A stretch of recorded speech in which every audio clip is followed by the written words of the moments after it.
Samantala, isang kasunduan ang pinagtibay ng NDRRMC at ng Panahon TV. Ito ay ang Project DINA o Disaster Information for Nationwide Awareness.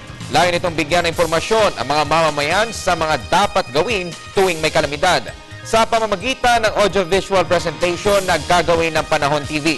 Kaugnay nito, nakatakdang ilunsad ang website sa Agosto kung saan makikita ang naturang AVP. Mapapanood din sa Panahon TV dito sa Telebisyon ng Bayan ang mga ipapalabas na impormasyon para sa publiko. Sa opisina, sa bahay, basta meron kang internet access, pwede kang maka-access sa Project DINA.